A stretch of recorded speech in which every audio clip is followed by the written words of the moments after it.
Hi, everyone. It's Emil. It's Emil Guillermo. Emil Amok to you. This is Emil Amok's Takeout. My takes on all things considerable, I say. The micro talk show, the AAPI, the AAXs. And if you're not an Asian American, Pacific Islander, Native Hawaiian, or an Asian American X, a Filipino, Japanese, a Hmong, a Hindu, an Indian, whatever your AAX is, well, you're certainly an ALL. Well, we do this thing in English. You can understand. We're not trying to bar communication. Welcome to the program.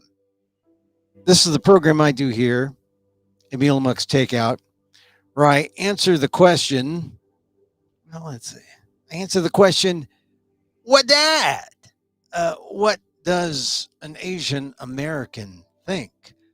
Because no one asks. But I ask, and I'll just ask myself, and I'll tell you right here. We fill the void, or make that I fill the void here on Emil Amok's Takeout. This is show number 174. We're here Monday through Friday between 2 p.m. Pacific and whenever. Ideally, it's like the first segment of a talk show where you and I've done talk shows in San Francisco, Boston, Sacramento, Washington, D.C. And, the thing is, that first segment, that's where the talk show host polarizes and riles people up and gets people to get on the phones. And that was the thought, that I was just going to do that for the first segment. But there's just so much to talk about that no one asks Asian Americans. And it's an opportunity to give you my perspective, give you a perspective from an Asian American. Sometimes moderate, sometimes progressive, sometimes more progressive, sometimes less progressive. Never, ever really conservative. But, maybe a little bit. Maybe that's where the moderation comes in. Because, I am a Libra. So, we're balanced. We're balanced folks. So, show 174, what are we going to talk about today? Oh, lots of things. I got Professor Dan Gonzales coming in. College of Ethnic Studies, San Francisco State, Asian American political science guy. We're going to talk about more about the elections and Democratic messaging and the Build Back Cheaper plan. That's what I call it. I wish it was Build Back Better, but then it would have to be like $6 trillion. But we're Build Back Cheaper because they're cutting it down to like between 175 and 185 or 1.85 trillion. Boy, 185 trillion. I don't want to give you a heart attack. 1.85. And we'll talk about the votes that they're still negotiating at this hour. As we speak, they may be voting tonight because they so desperately want to show the American public that they're doing something. So we're going to talk about that with Professor Dan in a second. The Powell Funeral, going to talk about that. Got to talk about the general's funeral today. Did you watch that? It was on all the channels. You could not get away from watching that. It was almost like you half to expect that, oh, well, he's going to come out and give us a report on the Gulf War. No. But you remember, that's how that was his claim to fame, right? He was the debriefer. Him and Schwarzkopf, that's how he became the guy. And then everyone wondered, well, is he going to run for president? Are going to make it like a U.S. grant kind of thing?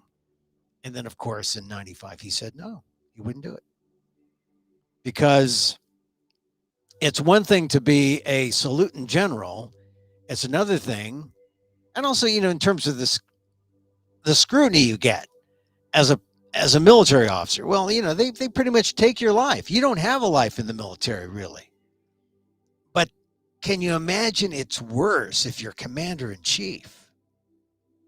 And that's what the choice was. And he couldn't do it. Didn't want to do it. Didn't want to sacrifice his family. And he also didn't have the infrastructure to go to go for the presidency. So he didn't. Maybe it was a good move because it would have saved him from the other thing that was a problem.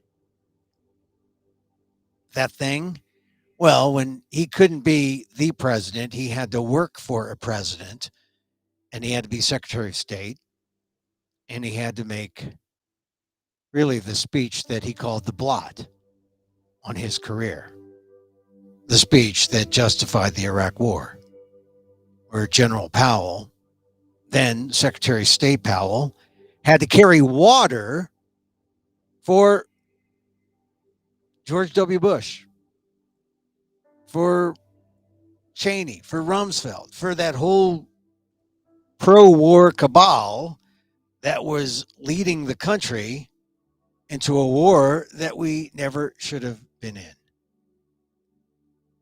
But they used Powell. Isn't that funny? Powell was their human shield. So that ran through my head through the entire funeral. I mean, I love funerals. I mean, if you're Filipino, you go to funerals all the time, or at least it seemed like I did throughout my life, because there are a lot of old Filipinos, and I was into it. I mean, I was into the pomp, the ceremony, here's the soldiers, they're the pallbearers, they're bringing in the body. They're at the National Cathedral in Washington, a great place. I've never been there for something like this, but I felt like watching it on television from 3,000 miles away. I felt like I was there. And that whole thing about 2003 was in my mind as I saw them put the casket into the cathedral, as I saw the eulogies one by one.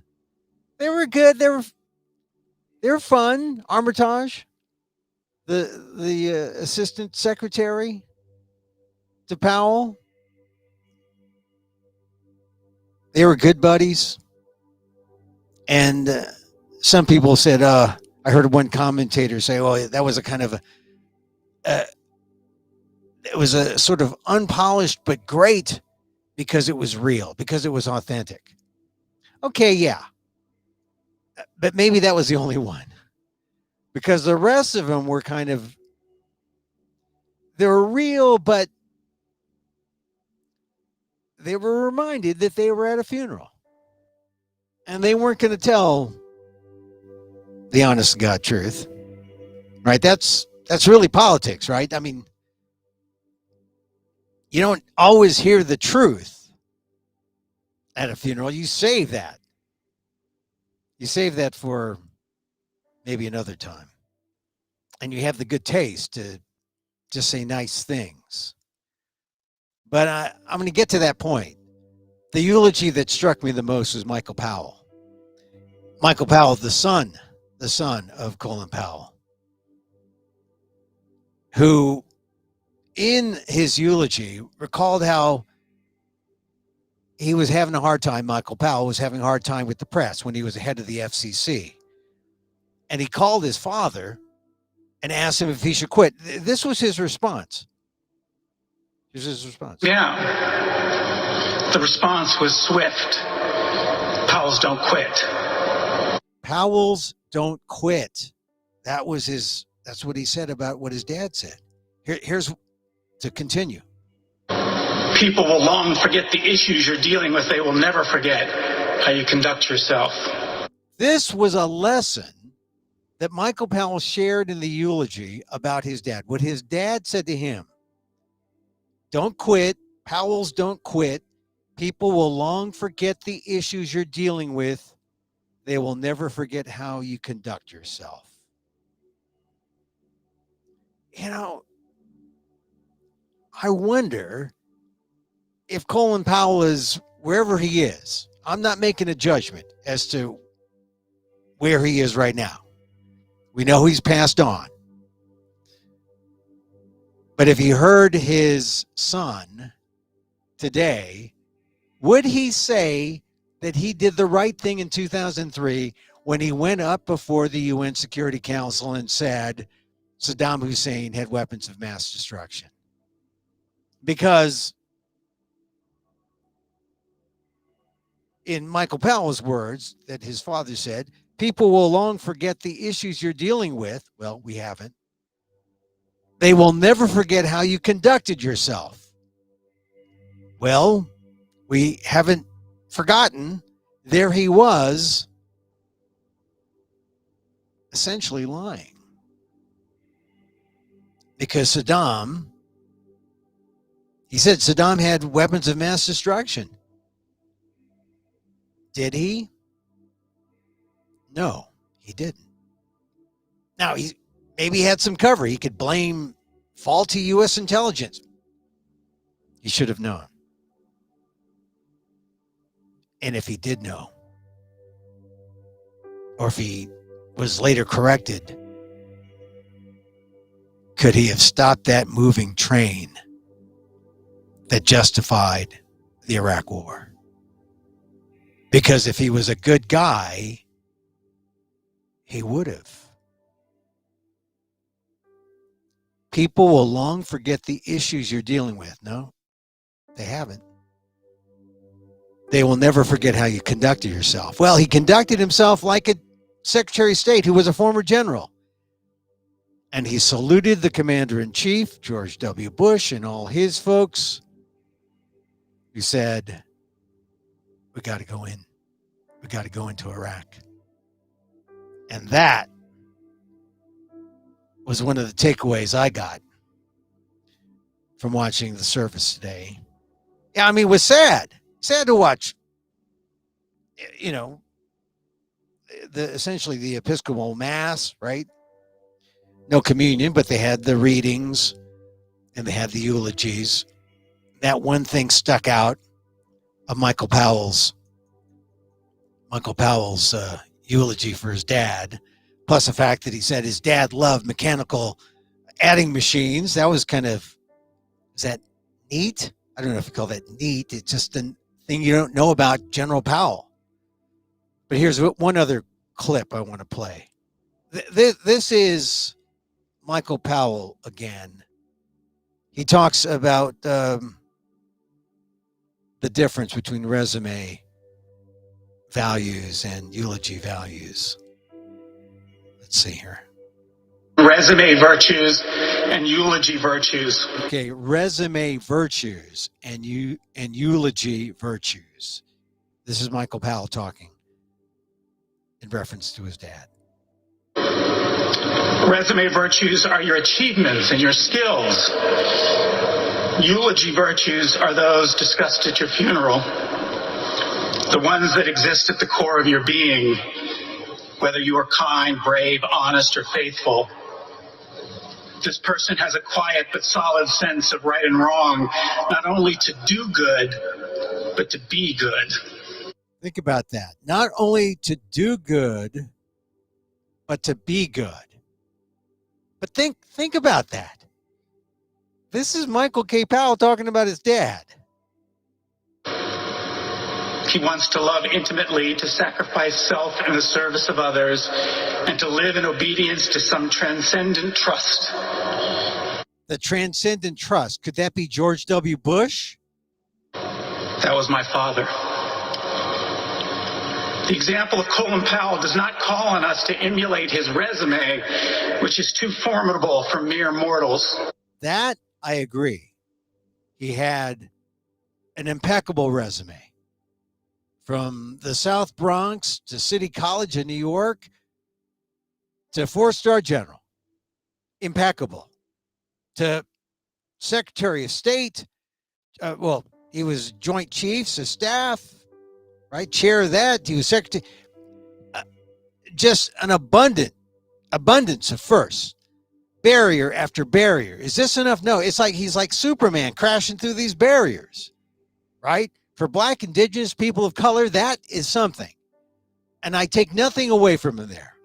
It is to emulate his character and his example as a human being. We can strive to do that. We can choose to be good. All right. We can choose to be good. But did he? In the end? In the end? Well, not in the end. In 2003, which he acknowledged was the blot in history. But this is where I think he could have been a great American, great international hero if he had not done the bidding of George W. Bush. If he had just said, does Saddam Hussein does he have the capability of, NBC, the nuclear, biological, chemical warfare of weapons of mass destruction? If he knew the intelligence was faulty, although he said at the time, we've got the intelligence. But if he dug deeper and found out what he needed, I mean, it's one thing to just have cover and say, well, yeah, intelligence says it's all right. I won't go as deep as I have to because I know my bosses want us to go into war. So he did good for himself.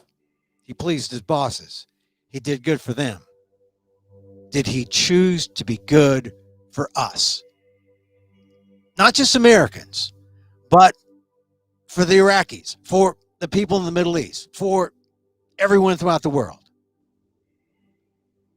That is something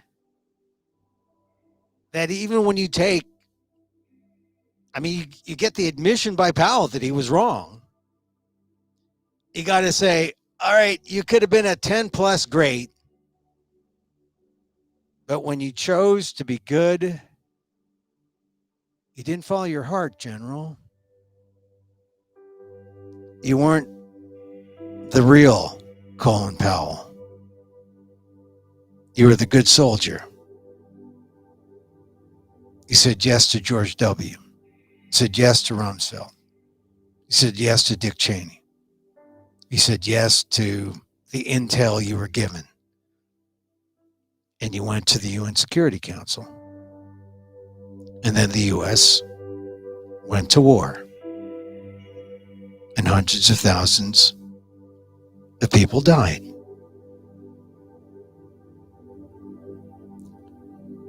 Did you choose to be good for everyone? Maybe you were a good soldier, and maybe you're good for the resume. But that was the character moment. And you knew it yourself. He did. He admitted it was his blot. And it will be. I'm not here to judge him. These are the facts. He's going to be judged in the afterlife. But just think how different the world would be had he chosen to be good. Had he chosen not to trust the intelligence reports that turned out to be wrong. See, the decision wasn't, Powell could have been president. Powell could have been. That was not the decision. The decision was, what do I tell the UN Security Council? And even afterwards, when he knew, look, he's fortunate that this was the big thing, because there are other things that people have pointed to and said, what about me, General? And if you read my column in ALDEF, the Asian American Legal Defense and Education Fund, I quote what he said there, General Powell, about My Lai, saying that, My Lai, the U.S. and the Vietnamese have great relations. Yeah, that's why all those civilians were killed. So, and this is one last final word on General Powell, because it was the only thing I was thinking about as I was watching. Look, it's easy to say, great man at your funeral, right? Versus the resume. Michael Powell said it himself. But at some point they merge. And they merged right there in 2003, that question about weapons of mass destruction and Saddam Hussein. I was thinking about it the whole way.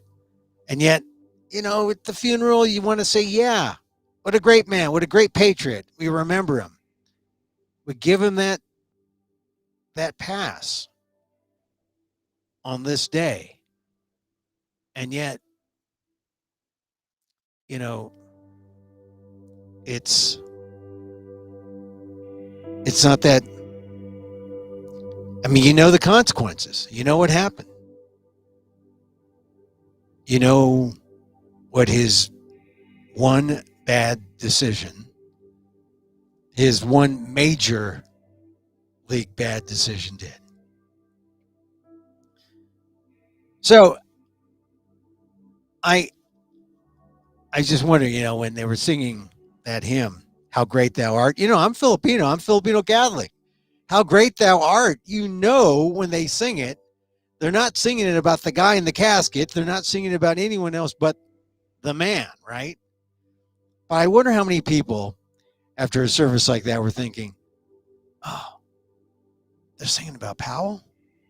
How great thou art? No, that wasn't about Powell.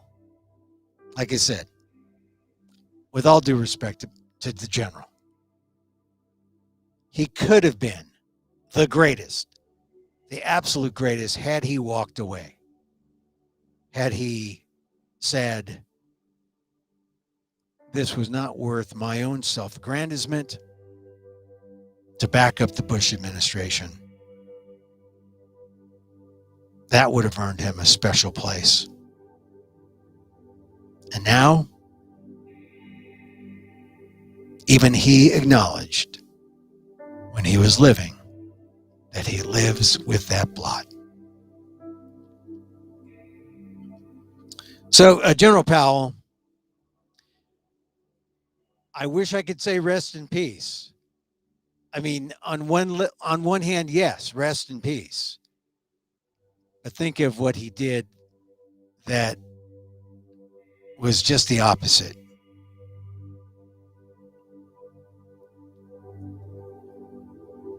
And yet I know, as a member of the BIPOC community, Black, Indigenous, person of color, and I've said it, I've written 2 columns on this, he was a firster.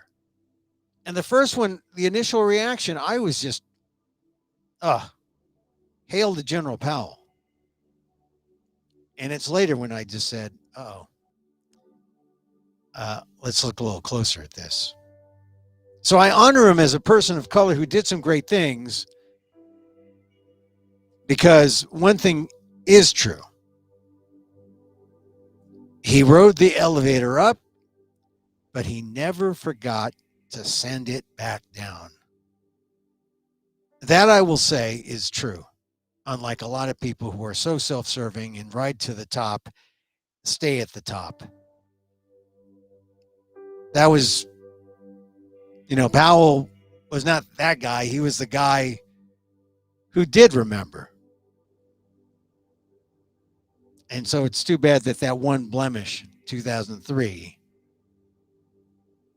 is the thing that usually knocks him down a notch. But still, a great life and he's a great role model if you take into account that one moment in 2003.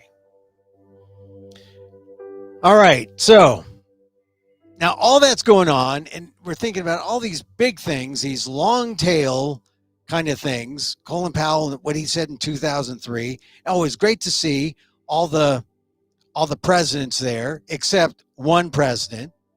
You can guess which one was. Well, Jimmy Carter wasn't there. He's sick. Bill Clinton wasn't there. He's still recovering from his health scare. But 45, he wasn't there.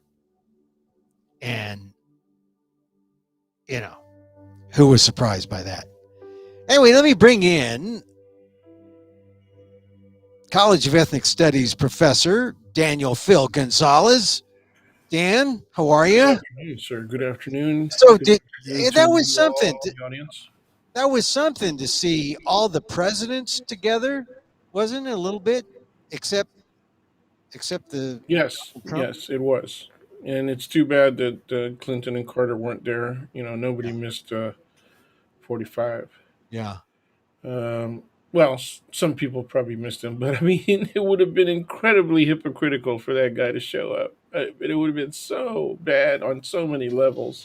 yeah. But like I was reading a one headline in I think it was the Times. It said how Washington came together, and some of Washington came together. Yes, yes. So, but in a way, this is like old style Washington, where Democrats and Republicans fought, but in the end, you go out and you have fun together. You play together. I mean, when I first got to Washington in 1989, I was actually surprised at how everyone was friendly. It was a friendly kind of thing. It wasn't like everyone at loggerheads, trying to be as arch enemies. It was like people were they might have battled politically, but they were friendly all the other times, which is the way politics should be, right?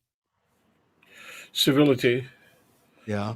Well, when do you think that began to happen? That When there's a I lot of got there, debating.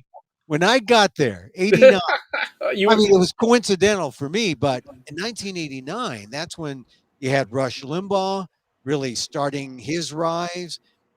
That's where the polarity and the gridlock, when the first mentions of gridlock happened between, say, 89 and 91. You know, I just think that kind of discourse was worsened by talk radio.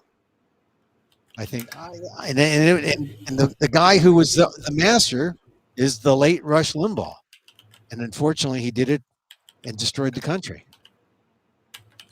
Yeah, I would agree. But what perspective was Mr. Limbaugh coming from? Right, the right. Yes, and what was his? What was he paralleled anywhere in the television news media? Huh? I think he saw himself as the antidote to the liberal left wing media, as he called Absolutely, it, right? absolutely. And so, And he was extremely popular. yeah. Um, uh, you know, at the start, do you think that he was as mendacious at the start as he was, let's say, 10 years later in Oh, the no, in the he late built up. '90s? He built up steam. He got worse. And I think that's one of the problems with Limbaugh, that he was just like a steamroller, and then he spawned other people, Yep. other imitators, Glenn Beck, O'Reilly, Fox News, really essentially is an imitator. They're all Hmm. right wing imitators of Rush Limbaugh, and he stayed, his in his in his house in West Palm Beach, with his own media empire. But uh, I just think that it's a shame that that was the beginning, and we never have been able to right the ship. I mean, if America fell down, you know, from at that point, because of the polarizing discourse, it never has been able to come together. We've been trying to come together ever since. And now look, with this build back, I call it build back cheaper, but it's the build back better plan.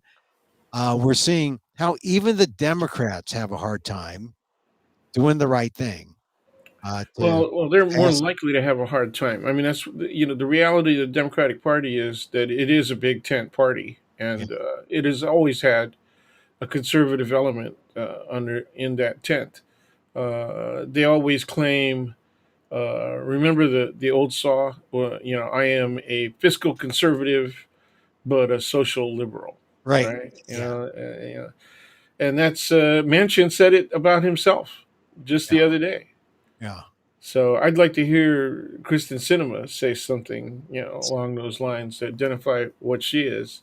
See, Uh, when people hear all this stuff, they get upset because at some point they say, look, you're all Democrats, get together and get this thing done, which is easier said than done. But if you believe in the principles of your party, you you don't end up sabotaging it in the way that Manchin and Cinema have, and the way the moderates have, and a couple of key Asian Americans, well, or Asian American representing type people, like Ed Case is a white guy in Hawaii, but he represents an overwhelmingly Asian American constituency. yeah, He's one of the moderates who's blocking um, the passage. Stephanie Murphy, she's an Asian American from Orlando, and I imagine there's a lot of Asian Americans who see themselves as fiscal conservatives, and they aren't. They don't want to. They believe in the idea that you mentioned, the fiscal conservatism, social liberal fiscal conservative.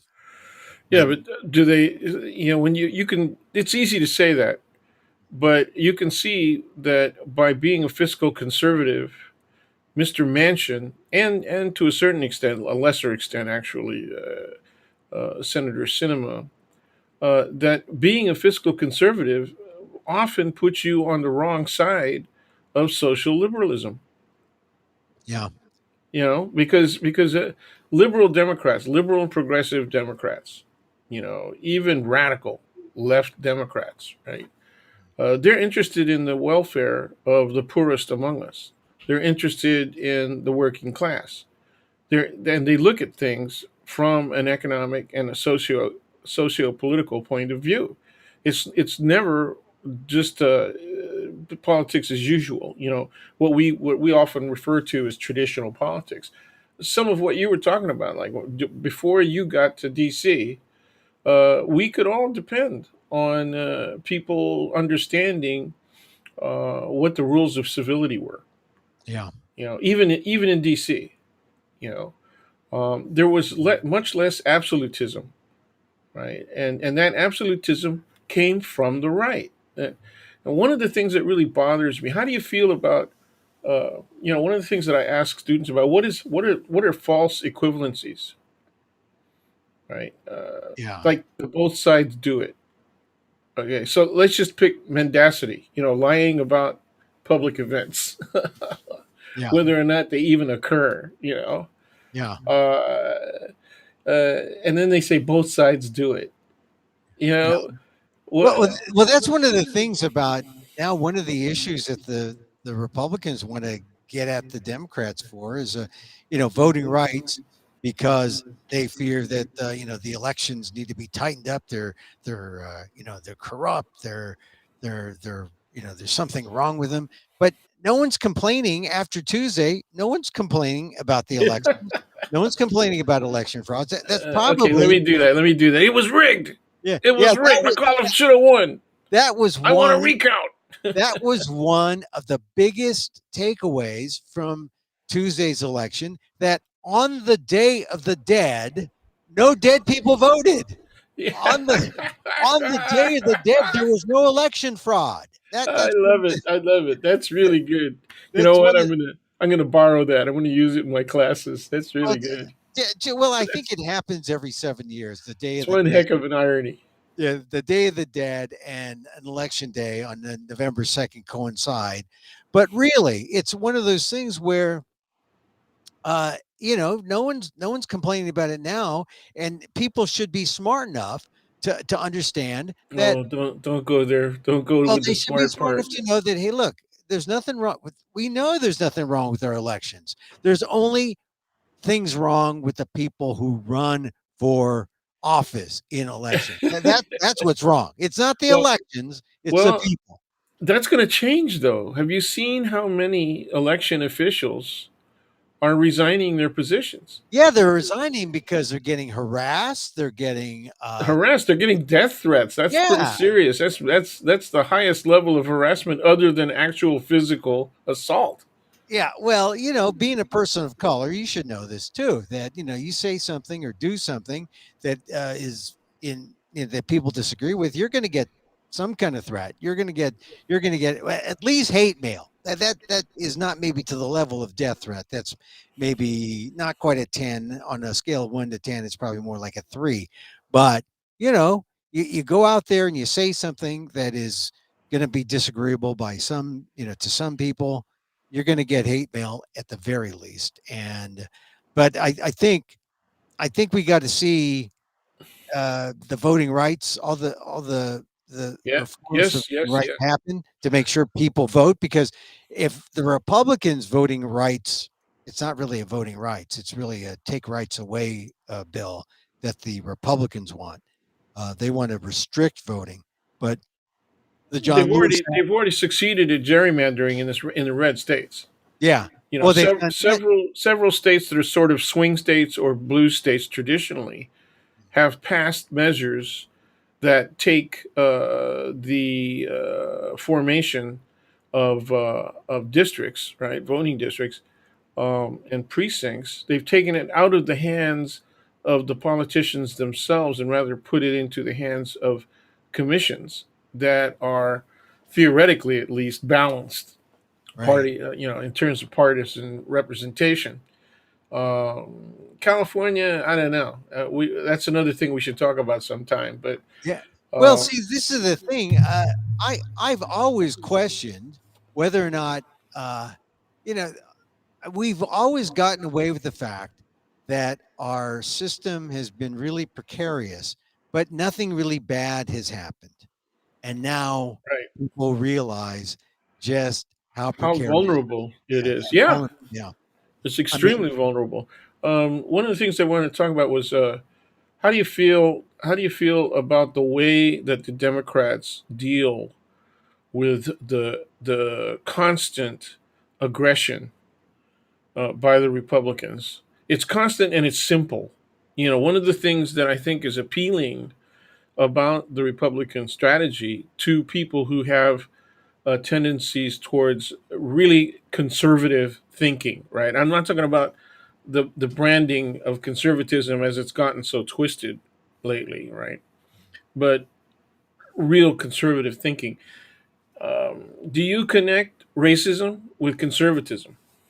uh, generally, I would have to say I do. I I, Now, I do. we're And talking about conservatism in the traditional sense rather than the way it's been misused and abused recently. well, you look at conservatives like, say, there's room in the Big Tent for Clarence Thomas and Condoleezza Rice, and there's room for Black and Latinx uh, Republicans. So being a conservative doesn't necessarily mean you're racist, but generally the racists I know tend to be conservative and not liberal. I mean, well, name some liberal racists who are public about it. I mean, I'm sure there's some liberal racists I'm sure there are. who Yeah, aren't there's public degrees about of racism, right? it. And academics, particularly in ethnic studies, like to look at people who commit what we refer to as liberal racism. You know, um, the helping hand attitude. Oh The yeah. community messiah attitude, right? These people have been oppressed for so long that they don't have the ability, right, to Yeah, address these issues on their own. but still though, it is a kind of racism. But Yes, on the one hand, they are addressing some problems of some people to a degree, right? I mean, it's versus the outright racism of conservatives that say, take away the green cards, take away the health care, take away, these immigrants are taking money out of our funds for, if they're undocumented, they shouldn't, that's right, usually conservatives saying right. that. No, it's very clear, and most of my colleagues would tend to agree with you on the issue of liberal racism. One of my past chairs, decades ago, when I confronted him with that question, what about liberal racism and degree, and how do we deal with that internal to, let's say, party politics and local politics in San Francisco, particularly? And he said, "Okay, liberal racism." He goes, "What would you rather be? patted on the head or kicked in the groin. Oh, that's it. There's no Which I third said, well, choice. which one's liberal? Which one's the liberal? Well, you're still living.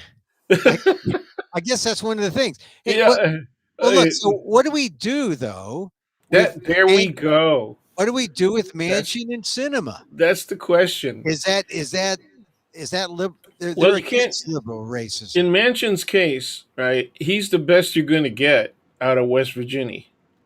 Yeah, Okay. He made an excellent point when he said, if you want to understand West Virginia, take a look at how the vote went in Southwest Virginia, right? Bordering, of course, West Virginia. And he said, if you understand that, then you understand what I'm doing when I vote the way that I'm going. Now, I don't believe all of that.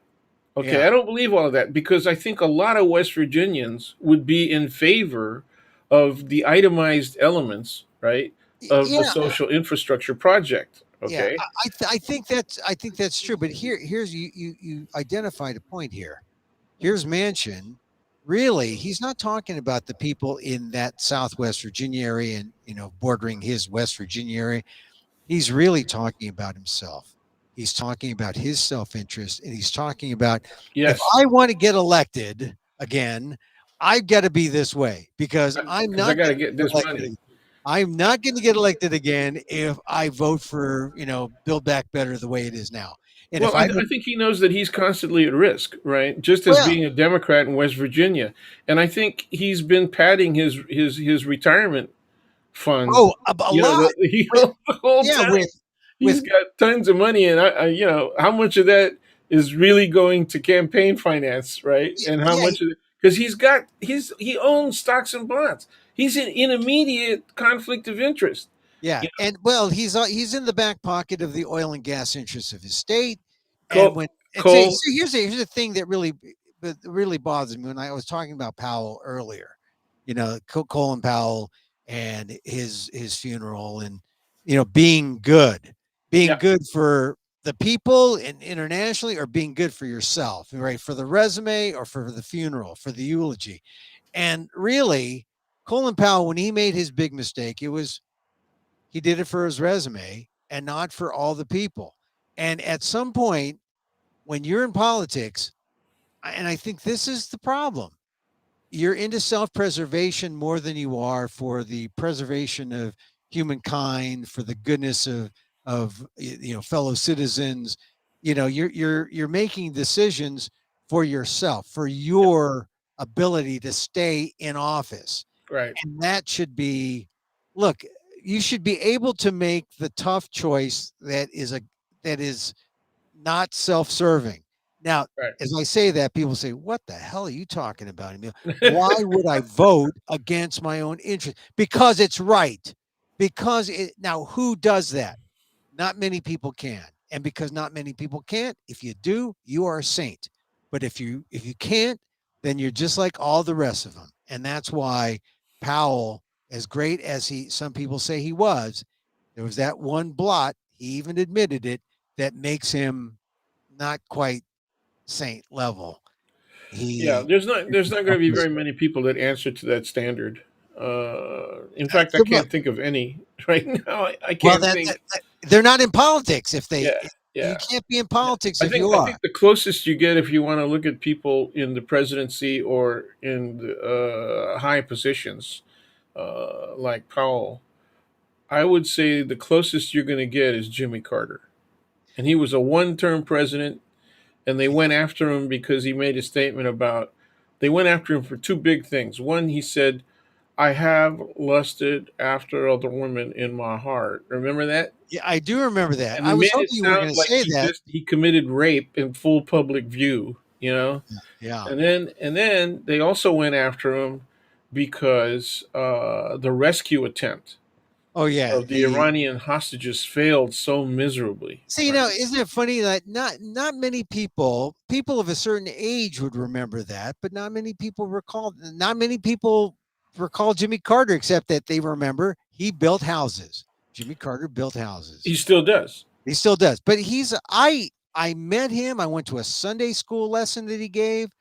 I like Jimmy Carter, and you're right. He's probably the only one who you can say reaches that standard of who's willing to vote against one's self-interest. And this is why it's important, because there are members of the electorate who will vote against their self-interest And they do it all the time. unwittingly, right? Well, we can. I don't know. I don't know that it's completely unwitting. Okay, because there's a portion of what they believe that is being addressed by the candidates and by the issues. You know, the ballot issues that they vote on.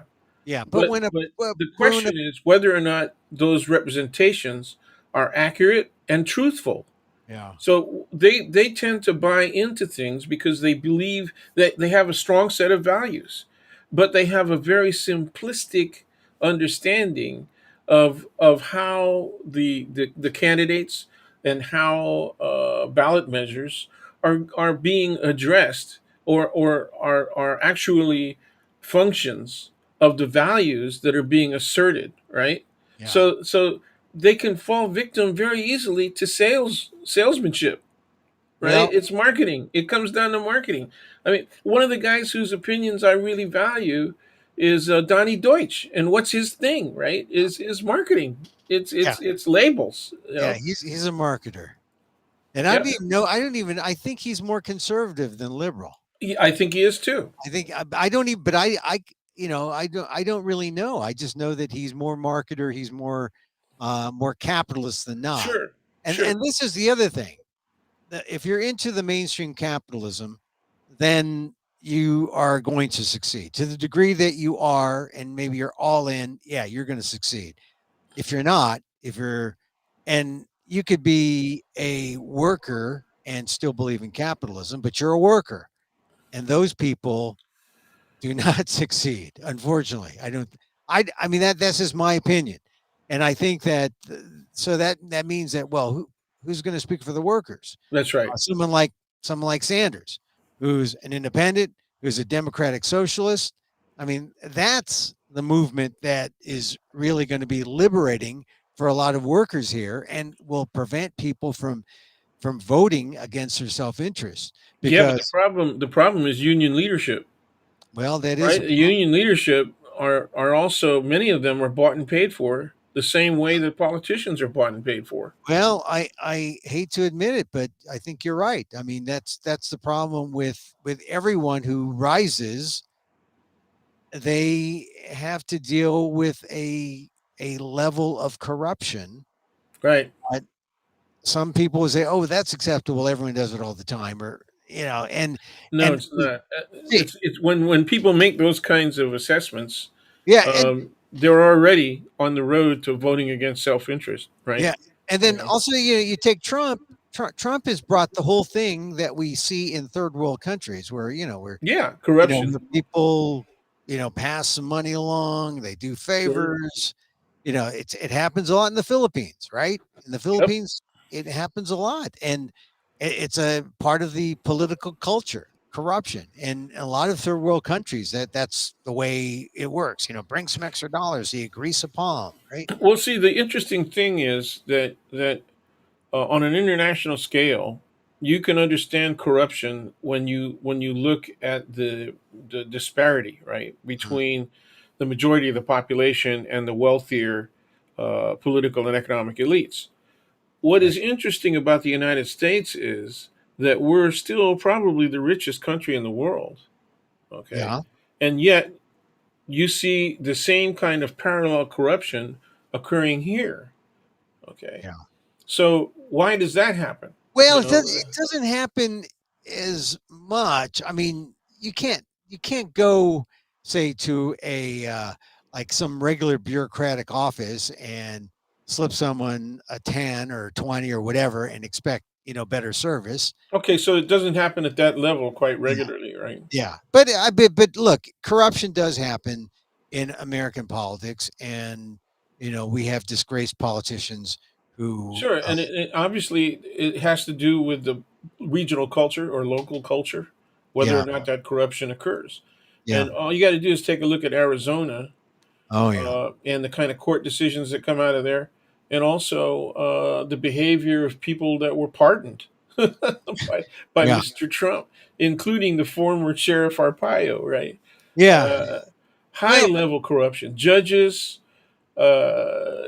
constables, prison guards, yeah. bought and paid for by the private industrialized prison complex. See, now all of this uh, just does not, if people who are like outside of politics and they listen to this and they say, this is why I hate, politics. This is why I keep an arm's length from all that because, And you know, by doing they, that, they permit this corruption to right. occur. They take themselves out of the game. And that's why when I said vote, remember, you have the power. They're working for you. They are the public servants. You may not care about politics. You may not want to run for office. And in fact, it's all right if you don't run for office, but the people with the power are the ones with the vote.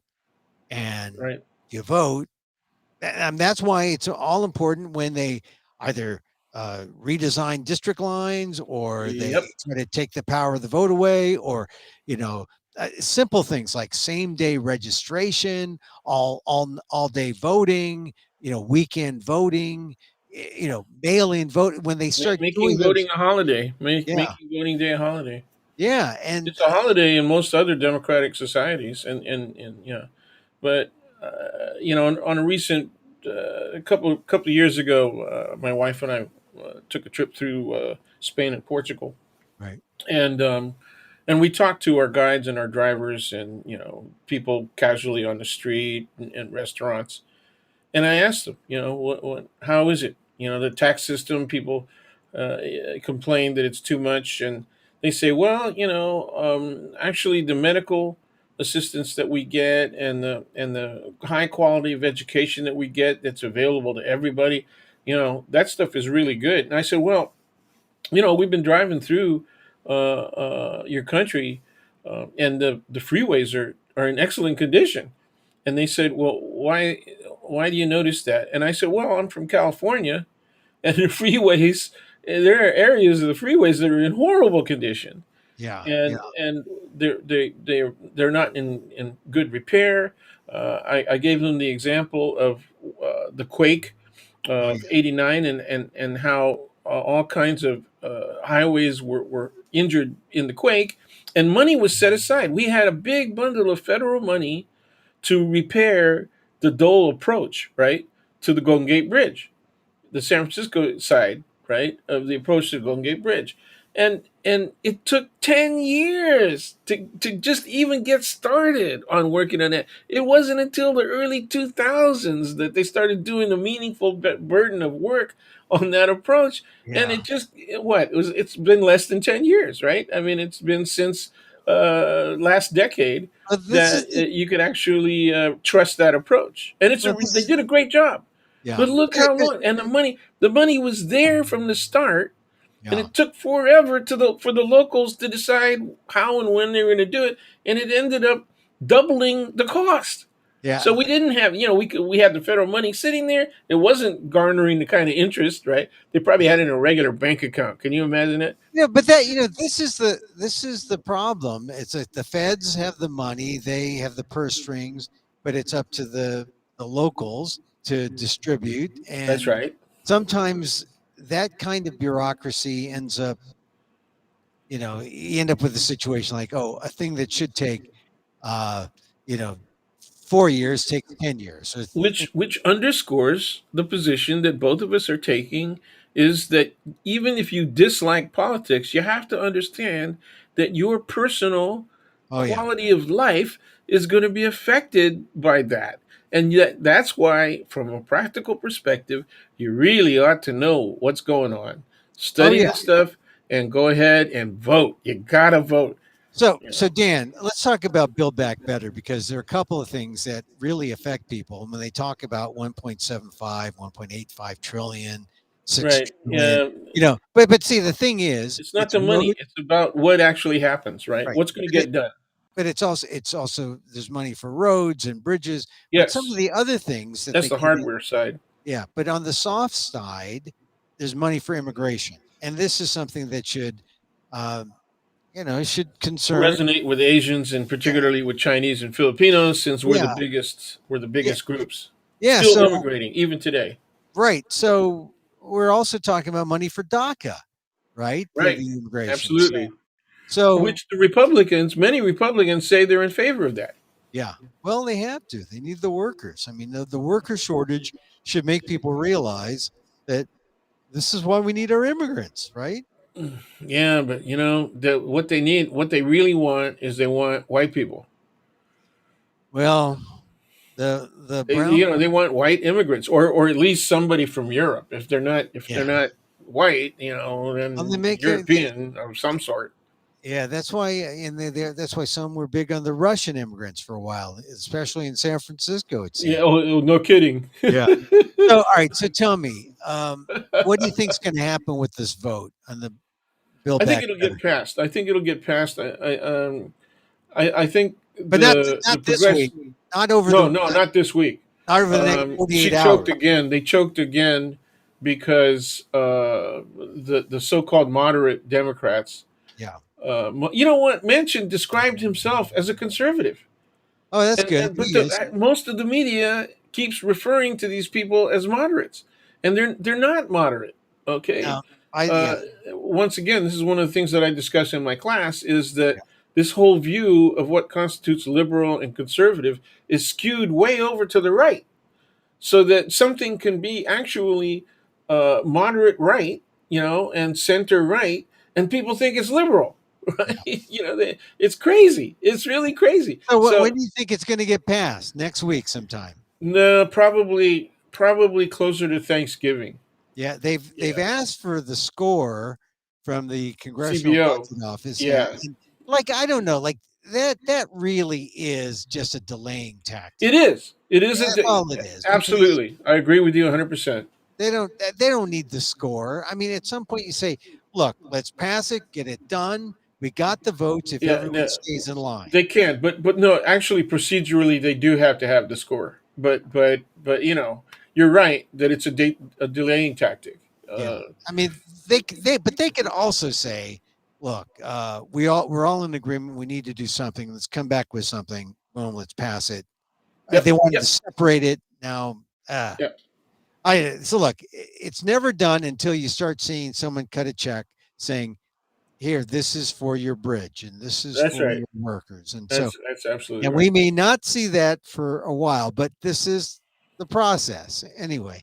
So, Dan, one last question before we go, and that is, we got all this COVID stuff. The five through 11 vaccine is going to be available. We've Got a got COVID pill. they got the pill, and I see people on screen at places. They're not wearing masks. Some are, some aren't. Indoors, like at the Powell funeral, they Yeah, were wearing masks. Okay, for the most part.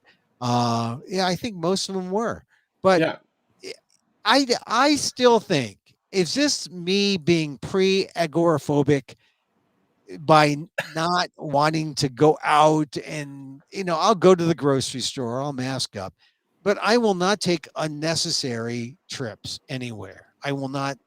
If I don't have to go somewhere, I'm not going to go. And I haven't, I like to do these stage performances, these shows.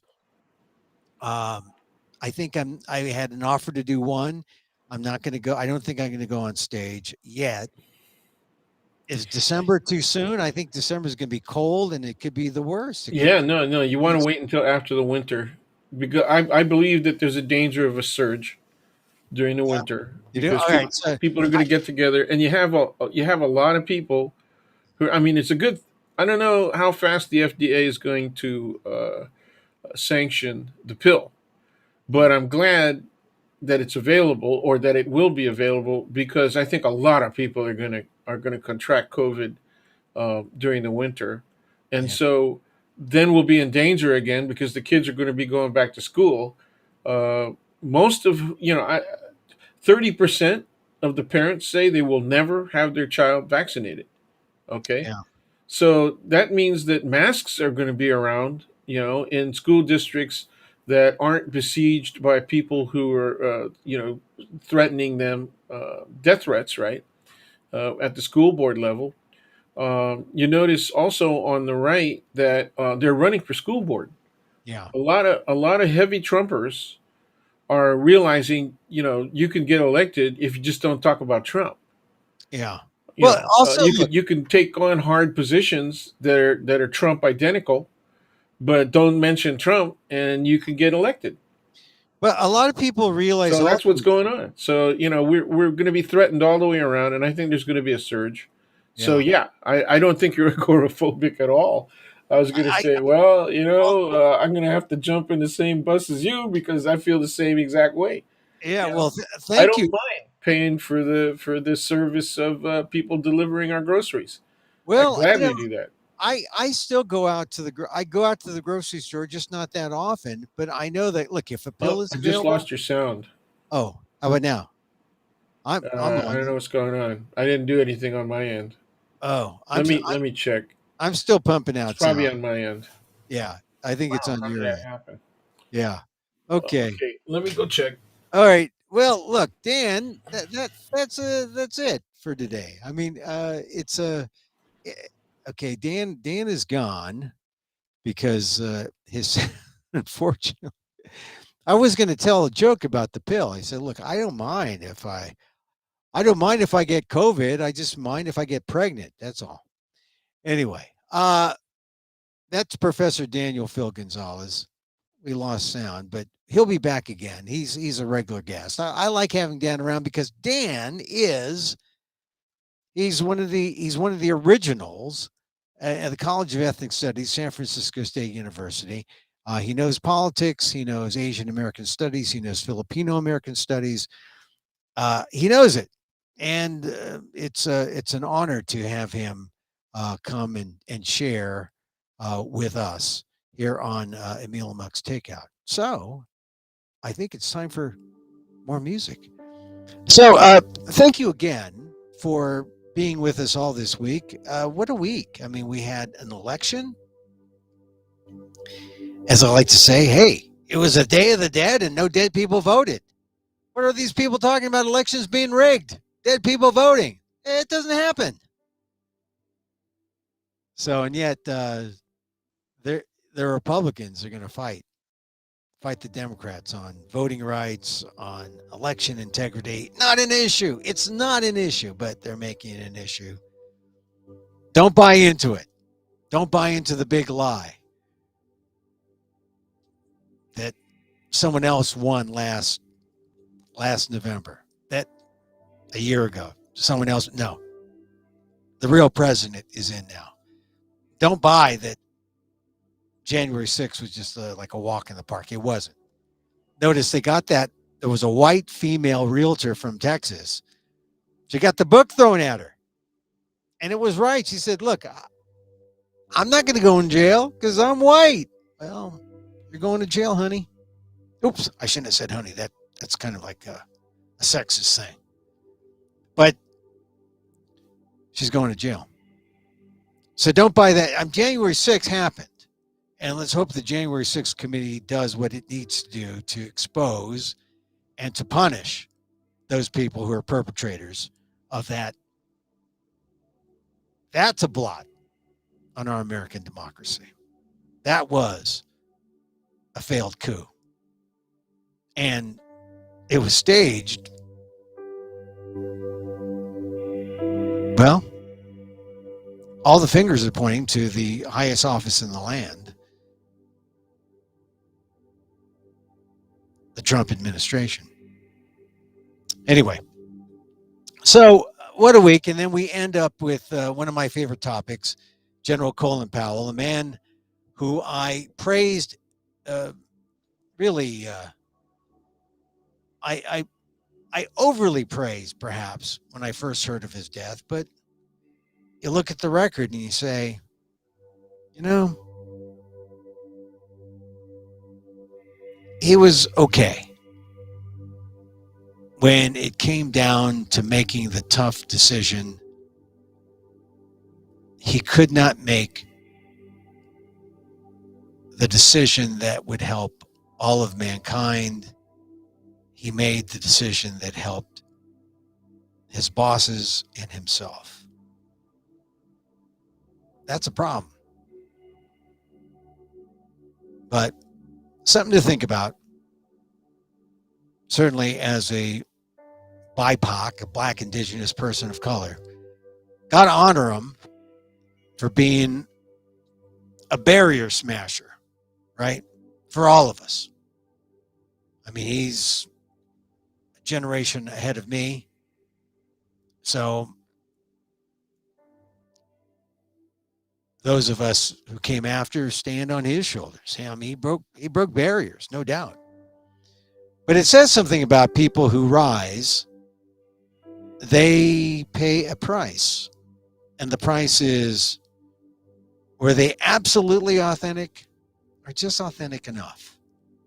You know? I mean, you saw parts of it in the eulogies today where people talked about his heart, talked about how fun he was, talked about, okay. But he was not truly authentic to the absolute truth about that UN statement, 2003. And that's going to be the big blot for Colin Powell. All right. So, hey, thank you. Thank you for being here. Back again next week. We're here Monday through Friday, 2 p.m. Pacific Live. As I like to say, hey, be here, bang the gong now. Come join me. You can watch this show on emilguillermo.media on Facebook. The old metaverse. I don't know what the new metaverse would be. I guess we'd have goggles and we'd be like waving at each other in real life, but it would look like we're really like boxing. I don't know. Who knows what a metaverse is? AMOK.com is where I post this stuff. Yeah, I post this stuff. AMOK.com. You can follow us on Twitter at Emil Amok. See more at AMOK.com. I post the recordings and look for live replays throughout the weekend on my YouTube channel, Emil Guillermo, YouTube. Don't forget to read me, for you readers out there, at ALDEF, the Asian American Legal Defense and Education Fund. aldef.org/blog. Check that out. Always fun when people say, oh, I heard him talk about this, and then they read it. ALDEF, AALDEF.org/blog. So if you've made it this far, you know that this is our time together, right? See, now something happened to my screen here. Oh, I just had to slide it down. Okay. So if you made it this far, this is the time we get kind of meditatey. Yeah, where we talk about how, hey, don't forget the bishop, I think, or whoever was the presider at the end of the Powell funeral. He said, don't forget self-love. Self-love. That means forgive yourself. It's all right. I think Powell did. Powell owned up to it. I think he couldn't have lived with himself if he didn't have self-love in the end. He had enough self-love.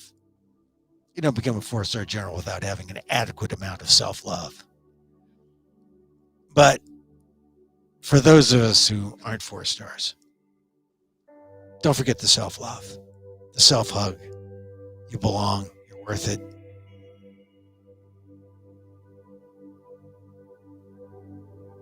Love yourself first. And then love the world. And they'll love you back. So till next time, as I wish for me, I wish for you. May you be safe. May you be healthy. May you be happy. And may you live with ease. Till next time, Emil Guillermo. Mahal Kita.